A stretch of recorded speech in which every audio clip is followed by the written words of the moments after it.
Segunda carta de Paulo a Timóteo, capítulo 1, eu leio a partir do verso 6 e vou até o verso de número 12. Tudo bem aí, Natália? Tudo certo?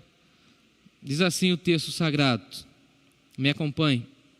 Por esta razão, pois, te admoesto, que reavives o dom de Deus que há em ti pela imposição das minhas mãos. Porque Deus não nos tem dado um espírito de covardia, mas de poder, de amor e de moderação. Não te envergonhes, portanto, do testemunho de nosso Senhor, nem do seu encarcerado que sou eu.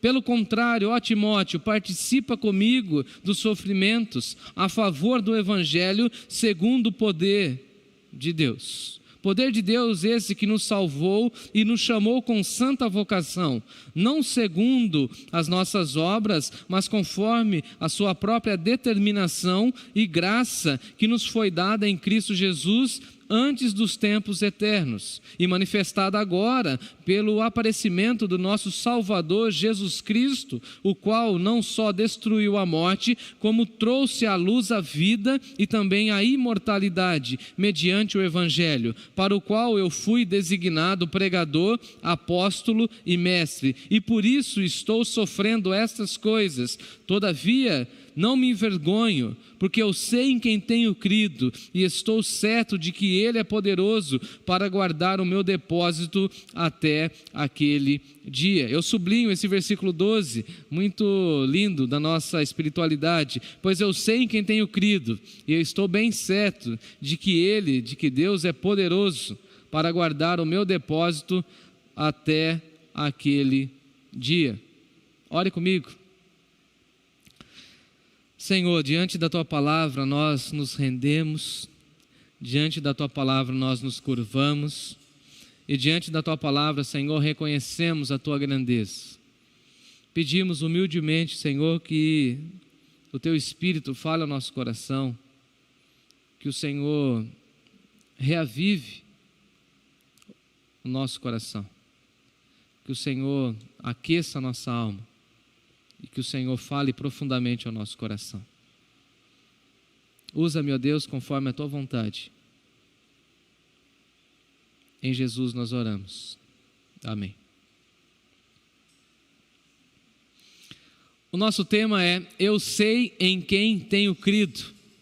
Isso é muito importante para nós, porque isso vai falar da nossa fé, da nossa convicção, da certeza que temos de crer em Deus.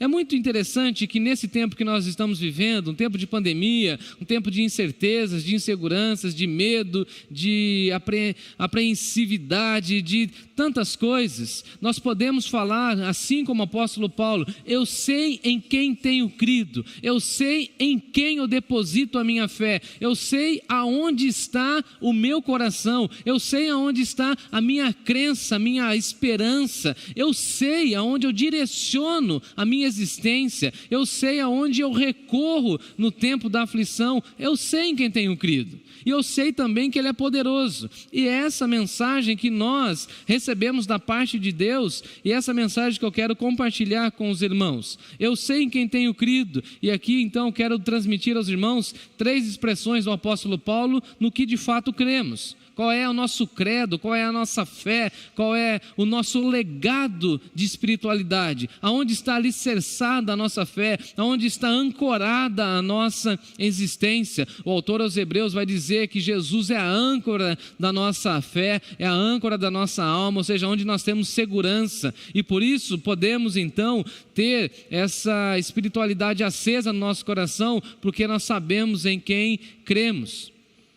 Foi muito interessante a confirmação de Deus para essa mensagem, quando conversava com o meu filho, e aí eu falava para ele: olha, você precisa fazer isso, uma coisa lá dinâmica de casa, uma brincadeira, e ele com medo. Eu comprei agora está muito calor, eu comprei uma piscina pequenininha, aquelas que põe nenezinho nele, não é nenê, mas... E eu falava assim para ele: então vem aqui na pontinha e pula dentro da piscininha. Uma piscininha pequena ali, não sei quanto tem de diâmetro lá, uns 60 centímetros, bem pequena. E eu falei assim: então pula dentro da piscina. Ele falou: não. Aí eu falei assim: rapaz, sou eu que estou falando, sou seu pai. Eu tenho autoridade sobre você, eu estou falando, confia em mim. Aí ele falou, não, se você está falando assim, então eu pulo. E aí ele pulou e se divertiu. É essa fé que eu gostaria que você e eu tivéssemos na presença de Deus, passando por essa pandemia. Olhar para o Senhor Deus e falar assim, eu creio em Ti, eu creio no Senhor que fez os céus e a terra, eu creio no Deus soberano, eu creio no Deus que enviou Jesus como prova do seu amor, eu sei em quem tenho crido. A minha crença, a sua crença, não deve estar nos deuses pagãos, na espiritualidade contemporânea, nessas propostas tão subjetivas. Não, a nossa fé está alicerçada em Jesus e nós olhamos somente para Jesus e fazemos de Deus o foco da nossa existência. Então, em primeiro lugar, nós cremos no Deus que reaviva. Pode repetir comigo aí na sua casa, nós cremos no Deus que reaviva. É muito interessante que Paulo começa o versículo 6 dizendo assim, por esta razão. E qual é essa razão?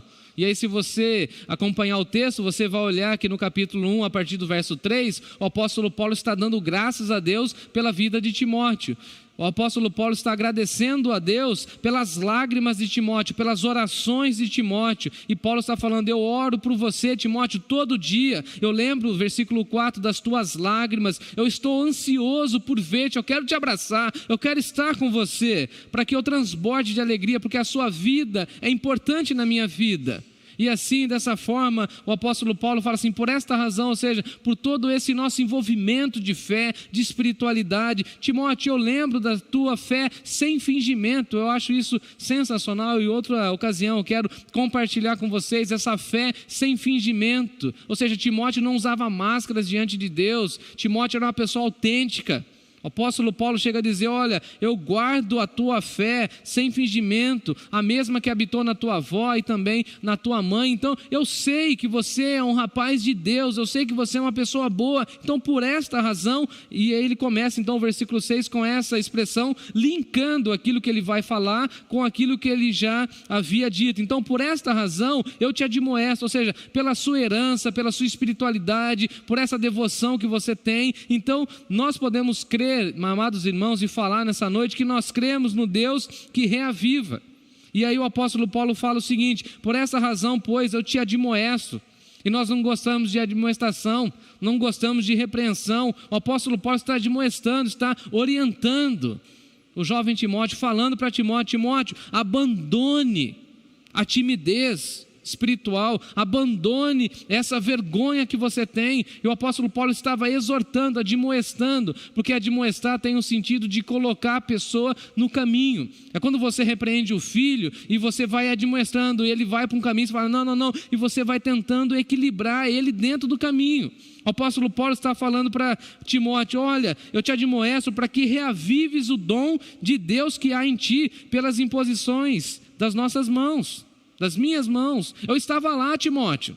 Parece que Paulo está fazendo querendo provocar em Timóteo uma reflexão e querendo que Timóteo tivesse um filme passando na sua cabeça. Você não lembra, Timóteo, no dia que você foi ordenado ao ministério pastoral? Eu estava lá com as mãos estendidas. Ô Timóteo, você não lembra o dia que a sua mãe te levou no templo para que você fosse consagrado? Você não lembra disso? E aqui é engraçado como Paulo coloca a expressão dom de Deus, ou seja, dom de Deus aqui é presente de Deus, e o apóstolo Paulo está falando que esse dom de Deus é a vida. Então reavives aquilo que há de mais importante dentro do seu coração. E é interessante como o apóstolo Paulo fala da imposição de mãos, que é um momento marcante na carreira de qualquer servo do Senhor, ministro do Senhor. Eu me lembro, inclusive, com muita alegria, no dia em que as mãos foram estendidas, me separando para o ministério, quando eu fui consagrado ao ministério. Se em algum momento da minha vida eu ficar fraco, eu preciso olhar para esse momento. Me emociono ao lembrar que eu estava aqui no dia da organização dessa igreja, em 2009, e fiz a oração de consagração dessa igreja. E Deus tem me dado hoje a oportunidade de pastorear essa igreja. Em outras palavras, é como se Paulo falasse assim, olhe para a sua vida e veja os marcos de fé. Veja os momentos, Timóteo, em que você se consagrou nas mãos de Deus. No caso de Timóteo, que é um pastor, da imposição de mãos. Mas você que me acompanha, o dia em que a sua família te levou ao templo e te apresentou diante de Deus. Ou, em outras palavras, o dia do seu batismo, você se lembra? O dia da profissão de fé. O dia do seu casamento. O dia que você levou o seu filho, a sua filha, e consagrou ao Senhor no templo. Um dia em que você fez alguma oração de consagração e depositou toda a sua fé, a sua confiança em Deus. Naquele exato momento você estava tomado de crença, de fé, de esperança, de grandes expectativas. Em outras palavras, o apóstolo Paulo está falando o seguinte: reavivas o dom que há em ti. Lembre desses momentos marcantes, Timóteo. Lembre desse tempo de consagração e você poderá falar: eu sei em quem tenho crido. Então, em primeiro lugar, amados irmãos e irmãs, nós cremos no Deus que reaviva. Porque quem anda com Deus não fica prostrado. Quem anda com Deus não fica cabisbaixo. Quem anda com Deus não pode ter o ânimo enfraquecido. Porque na realidade a expressão no grego, dessa expressão reavive, é muito interessante, significa despertar ou literalmente ativar o fogo. Calma, eu não sou pentecostal, tá bom? Mas eu vou explicar esse texto aqui para vocês. É reativar o fogo, acender de novo. Em outras palavras, o apóstolo Paulo está falando o seguinte: o nosso coração é uma fogueira. Em alguns momentos da nossa vida, as brasas começam a perder a sua intensidade. A ideia aqui, que está no texto, é uma recolocação das brasas, a fim de que o fogo volte a aquecer novamente. Em outras palavras, quem segue a Jesus tem o seu coração aquecido pelo Espírito Santo, e essa chama não pode apagar. Por isso o apóstolo Paulo fala assim: reavives, ou seja, mexa nas brasas, Timóteo, a fim de que o fogo volte com grande intensidade. Em outras palavras, é aquilo que Jesus fala no Apocalipse, quando ele fala assim: volte ao seu primeiro amor. Reavives o dom que há em ti. Reavive a paixão de ler as Escrituras. Reavive o prazer de orar e de colocar a sua vida diante do Senhor dentro do seu quarto. Reavive aquele desejo de cultuar ao Senhor. A partir de hoje, não chegue mais atrasado na live. Faça como as pessoas, aqui tinha 37 pessoas que já no prelúdio, enquanto a Vanessa estava tocando, já estava acompanhando o culto. Quando dá algum problema aqui no nosso equipamento, as pessoas ficam mandando meu WhatsApp: ô Gerson, não vai mandar o link? Eu falo: vou mandar, espera um pouquinho. Reavive essa paixão, esse desejo de cantar, de cultuar. Timóteo, reavivas o dom de Deus que há em você. Deixa Deus aquecer o seu coração, Timóteo. Sabe por quê, Timóteo? Porque Deus não nos tem dado o espírito de covardia. Nós não podemos, ó irmãos e irmãs, ter esse espírito de covardia, de medo. Nós precisamos demonstrar sim que nós cremos em Deus, que Deus vai nos ajudar a aquecer o nosso coração, manter a chama da nossa espiritualidade acesa e assim contagiar, animar e aquecer os corações que estão ao nosso redor. O espírito de covardia não provém da parte de Deus, e covardia aqui é timidez, e aqui eu explico. Eu preciso explicar isso aqui, porque quem me conhece sabe que eu sou tímido. Ninguém acredita nisso, ou quase ninguém acredita nisso, mas eu sou tímido. Mas não é a timidez no sentido da personalidade, não é essa timidez. Lembrando que Timóteo sofria de uma grande timidez. Se você tiver tempo e ler a primeira e segunda carta, você vai ver que Paulo fica meio que empurrando Timóteo, porque Timóteo era tímido. Assim como eu também sou tímido. Ninguém acredita, mas eu sou tímido. Mas não é essa timidez. Então Paulo está falando da timidez, não da personalidade, mas a timidez espiritual em relação ao Evangelho. É aquela pessoa que se omite, que não fala, que tem vergonha de falar do Evangelho. Então o que Paulo está falando é o seguinte: olha, Timóteo, Deus não nos tem dado um espírito de covardia, de timidez. Não é para a gente ficar com vergonha do Evangelho. Quando ele fala Em Romanos ele fala o seguinte: pois eu não me envergonho do Evangelho, eu creio no poder do Evangelho, porque o Evangelho é poder de Deus. Então eu e você somos chamados a levantar a nossa voz nesse tempo da pandemia e falar assim: nós cremos no Deus que reaviva o nosso coração, o Deus que incendeia o nosso coração. E se você é bem batista como eu, você vai lembrar daquele hino que fala assim: ateia fogo do alto céus em cada coração, aviva no Senhor. Traga fogo no nosso coração, traga paixão pela tua verdade, traga paixão pela tua palavra, traga paixão pela igreja, pelo reino do Senhor aqui na face da terra. Me use, não permita que o meu e o seu coração seja tomado pela covardia, por essa timidez espiritual que a gente não deseja mais falar no Evangelho. Tem alguns cristãos, inclusive, que parece que são pessoas quase anônimas na sociedade, que não divulgam a fé, não falam nada da sua espiritualidade e que agora estão caindo nessa ideia da pós-modernidade, falando que a espiritualidade é de foro íntimo, que nós não podemos falar, que não devemos falar da nossa fé. E aí ficam envergonhados. E aí fala assim: ah, pastor, mas se eu colocar um versículo, se eu colocar um versículo no Facebook, será que não serei retalhado? Se eu compartilhar a mensagem da igreja, será que as pessoas não vão ficar olhando para mim de uma maneira diferente, estranha? E é interessante como o apóstolo Paulo apresenta 3 valores que combatem a vergonha e a timidez em relação à nossa fé. O apóstolo Paulo vai falar do poder, do amor e da moderação. Então, olha que interessante. Deus não nos deu o espírito de covardia, mas Deus deu sim o espírito de poder.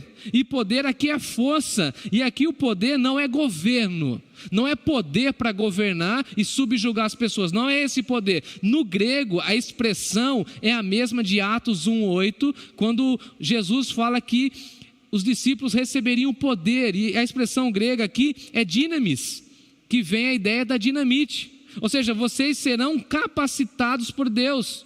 Então Deus não nos deu o espírito da covardia, mas Deus nos deu o espírito de poder. Ou seja, Deus nos capacita para a sua obra, Deus nos capacita para falarmos do Evangelho, Deus nos capacita para viver nesse mundo com o coração aquecido pelo Evangelho, pela graça de Deus. Então nós recebemos um espírito de poder. Viva, amado irmão e amada irmã, no poder de Deus. Viva no poder de Deus, viva com espírito de amor, e amor aqui no grego é ágape, ou seja, faça tudo com amor, faça tudo com devoção, coloque o amor como ingrediente fundamental da sua vida. Trabalhe, dedique-se com amor, faça tudo com amor, pelo amor, visando o amor de Deus, porque as pessoas perceberão que você está engajado no amor, vivendo no amor. Deus deu para nós esse espírito de amor. O apóstolo Paulo chega a dizer, inclusive, que se a gente fizer tudo, dar o nosso corpo aos pobres, dar toda a riqueza, mas se a gente não tiver amor, de nada valerá. Deus não nos deu espírito de covardia, de timidez, mas de poder e amor. Deus nos deu inclusive o espírito de moderação, e moderação aqui é autodisciplina. Deus não quer que nós sejamos escravizados pela timidez espiritual, muito pelo contrário, Deus deseja que nós tenhamos autodisciplina. Tome cuidado com o seu tempo, toma cuidado com os entretenimentos, tome cuidado com a gerência da sua vida, a gestão da sua vida, tome cuidado, tenha autodisciplina. Inclusive essa expressão aqui, autodisciplina, de moderação, de ser uma pessoa moderada, traduzindo quase que no literal, é o seguinte: não seja nem 8 nem 80. Na minha infância e adolescência, minha mãe está por aqui, vai saber e vai falar que é isso mesmo. Ela falava assim: nossa menino, com você é 8 ou 80, é tudo nos extremos, nas questões radicais. Para com isso, seja mais moderado. O que o apóstolo Paulo está dizendo é o seguinte: tenha equilíbrio. Não é para você pegar, por exemplo, sair agora no seu Facebook e começar a colocar só a coisa da igreja, senão você vai se tornar também uma pessoa intransigente. Tenha moderação. Mas compartilhe as coisas da igreja, divulgue o evangelho, não tenha vergonha da retaliação, porque você é de Deus, porque você é cristão ou cristã. Deus não nos deu um espírito de covardia, mas de poder, de moderação e de amor. E ele volta nessa temática no versículo 8, ele fala assim, de novo, não te envergonhes, portanto, do testemunho do nosso Senhor e nem do seu encarcerado que sou eu. E aqui Paulo fala de duas questões, né? Não tenha vergonha de Jesus e não tenha vergonha daqueles que anunciam Jesus, desse encarcerado que sou eu. Em outras palavras, não tenha vergonha de Jesus e não tenha vergonha do seu pastor. Quando eu voltar, você faz uma selfie comigo e posta lá, esse aqui é o meu pastor. Aí você chega assim e fala assim, eu vou tirar uma foto com o Lucas, com o Eduardo, pá! Aí você fala assim, esses aqui são os meus professores da Escola Bíblica Dominical que me ensinaram Gênesis muito melhor do que essa novela que está passando aí, que não tem Bíblia, só tem coisas heréticas. Quer aprender de Gênesis? 10h30 aqui no nosso canal. Fique atento. Não tenha vergonha. Não tenha vergonha de dizer que é cristão. Não tenha vergonha de dizer que é de Jesus. Não tenha vergonha de dizer que faz parte do rebanho de Deus. Em segundo lugar, nós cremos no Deus que nos salvou e nos chamou. Olha que incrível. Nós cremos no Deus que nos salvou e nos chamou. Quase que eu travei a língua aqui. Versículo 9, me acompanhe. Olha e fala assim, creia no poder do evangelho que nos salvou e nos chamou com santa vocação.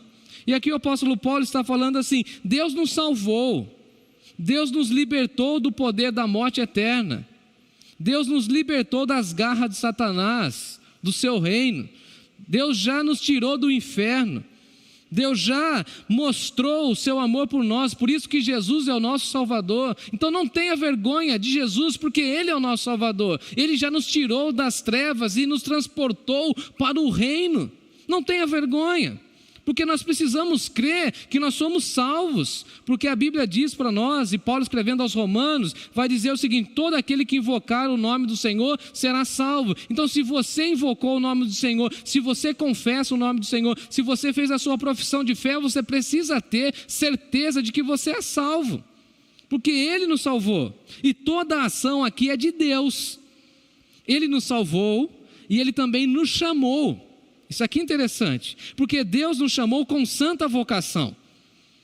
Então, olha que incrível, não é para você falar assim, eu já sou salvo, então não preciso fazer mais nada, já garanti meu lugar no céu. Mentira, a Bíblia não ensina isso.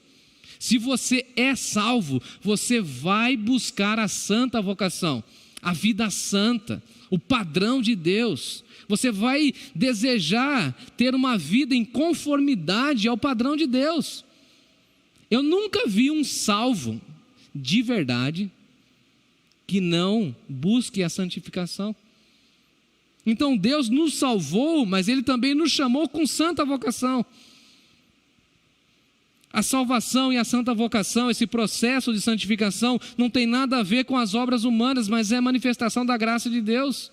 A salvação, graça de Deus. O processo de santificação, graça de Deus. E a partir da salvação nós temos o privilégio de reescrever a nossa história. Louvado seja Deus por isso. Alguém pode falar assim, mas o que você era? O que eu era não importa. O que importa é o que eu sou agora. E aí nova história que Deus está reescrevendo a partir da minha conversão. Porque se Jesus dividiu a história antes e depois dele, Ele também divide a minha e a sua história, antes e depois de Jesus. Antes de Jesus eu era uma pessoa e agora estou reescrevendo a minha história. Se a minha história e a sua história antes de Jesus é uma história marcada pelo pecado, pela mentira, pela inveja, pela traição, por qualquer pecado que você queira colocar na lista, depois da conversão, agora a nossa vida está sendo reescrita pela salvação, pelos novos relacionamentos, pela santificação, pelo louvor a Deus, pela obediência, pela verdade, pela paixão, a doação, a generosidade, a fraternidade, a espiritualidade sadia. Se antes da minha conversão eu não gostava de orar, agora eu amo orar, porque agora eu estou envolvido nessa santa vocação. Então nós cremos no Deus que nos salvou e no Deus que nos chamou. Eu acho muito interessante essa ideia de chamado, de vocação. Eu gosto inclusive de pensar em Jeremias. Inclusive essa semana eu coloquei uma imagem de um ultrassom com esse versículo, e aí algumas pessoas perguntaram se nós já estávamos esperando um outro bebê. Eu falei, não, ainda não. Mas o versículo de Jeremias é o seguinte: antes que eu te formasse no ventre materno, eu te conheci. Então é o Deus que nos chama antes da nossa existência. O apóstolo Paulo, em outros contextos, vai dizer para nós que Deus nos amou antes da fundação do mundo.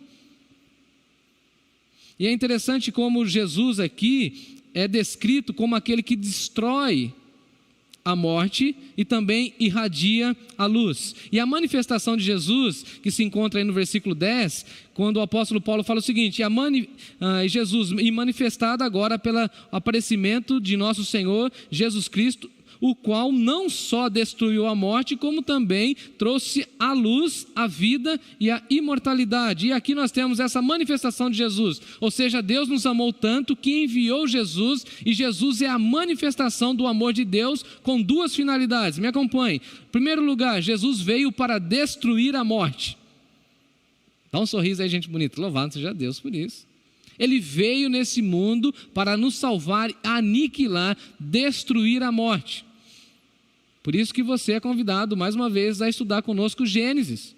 Nós estamos estudando lá do início como a morte entrou na história da humanidade, e vem Jesus e destrói a morte, traga a morte. Eu gosto inclusive da expressão de Paulo quando ele fala o seguinte: tragada foi a morte a tua vitória.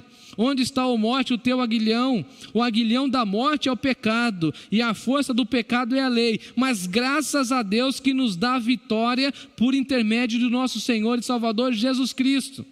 Jesus matou a morte. Jesus venceu a morte. E quando nós estudamos em Apocalipse, a gente viu quando Jesus falou assim: não temas, eu sou o primeiro e o último. Eu estive morto, mas eu revivi, eu estou vivo, eu tenho as chaves da morte e do inferno em minhas mãos. Jesus se manifestou a nós para destruir a morte. Por isso que quem anda com Jesus não aceita mais viver debaixo das trevas e da morte. Ama viver, sabe aonde? Na luz. Porque Paulo fala isso. Ele veio destruir a morte, mas veio também irradiar a sua luz. E o apóstolo Paulo, falando sobre essa luz do Evangelho, lá no Evangelho, no texto de Corinto, ele fala que uma luz raiou sobre a vida dele. Ele estava em trevas, ele era perseguidor da igreja, mas uma luz raiou sobre a vida dele. Na primeira carta a Timóteo, ele fala que Deus habita em luz imarcessível, que Deus é o Rei dos reis, o Senhor dos senhores. Das trevas é que vai resplandecer a luz, e Ele mesmo, Jesus, resplandeceu em nosso coração para a iluminação do conhecimento da glória de Deus. Então Jesus veio nesse mundo para destruir a morte, e Jesus veio para irradiar a sua luz. Haja vista que Ele disse: eu sou a luz do mundo. Então por isso que nós cremos que nós somos salvos e nós temos uma santa vocação. O tempo não nos permite, mas aqui Paulo fala no versículo 11 de 3 títulos interessantíssimos. Olha o que ele diz: para o qual eu fui designado. Pensa no currículo de Paulo, hein? Cara, ó, como os jovens falam, topzera. Dá uma olhada, segue comigo rapidinho. Pregador. Pregador aqui no grego, arauto. Aquele que fala da parte de Deus, tem autoridade. Chega falando. Chega chegando e fala. Por isso que ele fala para os coríntios, fala assim: vocês querem avaliar minha vida? Fica à vontade, não devo nada para vocês, só presto conta a Deus. Sou arauto, sou pregador, sou apóstolo. E a expressão no grego para apóstolo é: sou embaixador. Como nós estudamos hoje pela manhã, sou embaixador em cadeia, estou preso, vim com essa missão. Não essa é a ideia de apóstolo que o pessoal fica falando hoje, isso não é bobagem. Nem bíblico é. Mestre. Olha, ele é mestre. E a expressão mestre aqui no grego é didácolos. A expressão que vem didática. Eu vim para ensinar. Então ele é arauto, ele é apóstolo e ele é o mestre que ensina com a sua didática. E aí nós chegamos no terceiro ponto, caminhando para o final, quando nós falamos assim: cremos no Deus que guarda o nosso depósito. Cremos no Deus que guarda o nosso depósito. Não tem nenhum banco que pode guardar o nosso depósito espiritual. Jesus falou que nós devemos trabalhar não para as coisas materiais, mas guardar o nosso tesouro na eternidade. O apóstolo Paulo fala sobre isso. Nós cremos no Deus que guarda o nosso tesouro, o nosso depósito. Acompanhe comigo o versículo 12. E por isso, por quê? Porque eu sou pregador, porque eu sou mestre e porque eu sou apóstolo, por conta disso eu estou sofrendo essas coisas. Lembrando que essa é a última carta que o apóstolo Paulo escreve. Paulo estava sofrendo com o abandono dos seus amigos. E de verdade, gente bonita, não tem nada mais doloroso do que o abandono dos amigos, a traição dos amigos. Não tem nada. Ele fala aqui na sequência da carta: todos me abandonaram.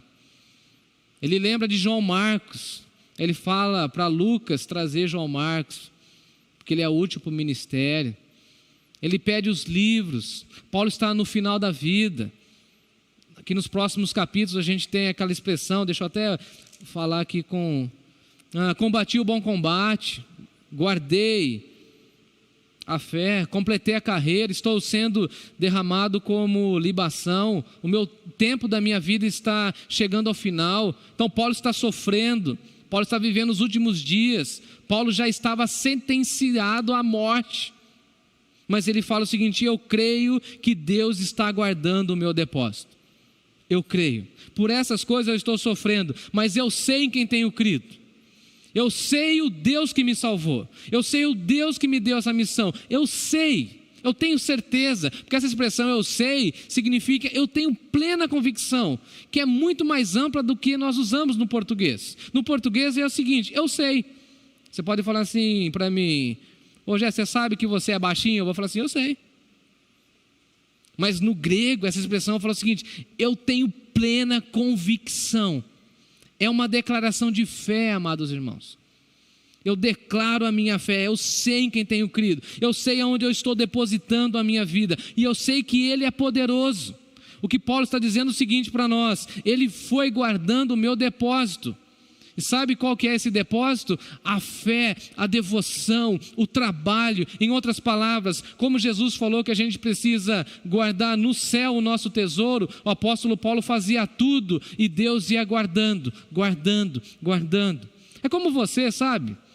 Quando você vai guardando as suas economias lá na poupança, você vai fazendo o quê? Um depósito, um depósito, um depósito. Então Paulo ia vivendo e tudo aquilo que Paulo ia fazendo ia sendo creditado na conta. Ou seja, Paulo vai fazendo tudo para a glória de Deus e Deus olhando, Deus guardando, Deus protegendo, Deus recebendo tudo aquilo que Paulo está fazendo como culto, como celebração.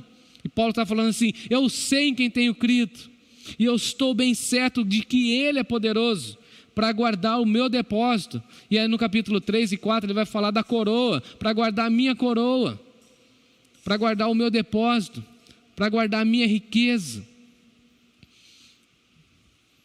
Eu fico imaginando, amados irmãos, Deus olhando para a nossa vida e falando o seguinte: eu estou guardando a sua vida, eu estou guardando o seu depósito. Amados irmãos, continuemos crendo. E eu concluo: nós sabemos sim em quem cremos. Nós cremos no Deus Criador, nós cremos no Deus único e verdadeiro, nós cremos no Pai do nosso Senhor e Salvador Jesus Cristo, nós cremos no Deus Espírito Santo que atua no nosso coração, aquecendo, reavivando e reavivando o nosso coração, melhor dizendo, me perdoe por isso. Cremos no Deus Santo. Saber em quem cremos é fundamental para a gente ter serenidade nessa pandemia, saber aonde está a nossa paz e de onde vem a nossa paz, quem sustenta a nossa vida, quem guarda a nossa vida. Temer e crer em Deus faz toda a diferença. Haja vista que Paulo faz essa linda declaração de fé: eu sei em quem tenho crido. Creia e Deus certamente te dará uma vida diferente. Concluo com a expressão de Paulo: todo aquele que crê não será confundido. crê em Deus. Eu sei em quem tenho crido. Louve o Senhor conosco nessa hora.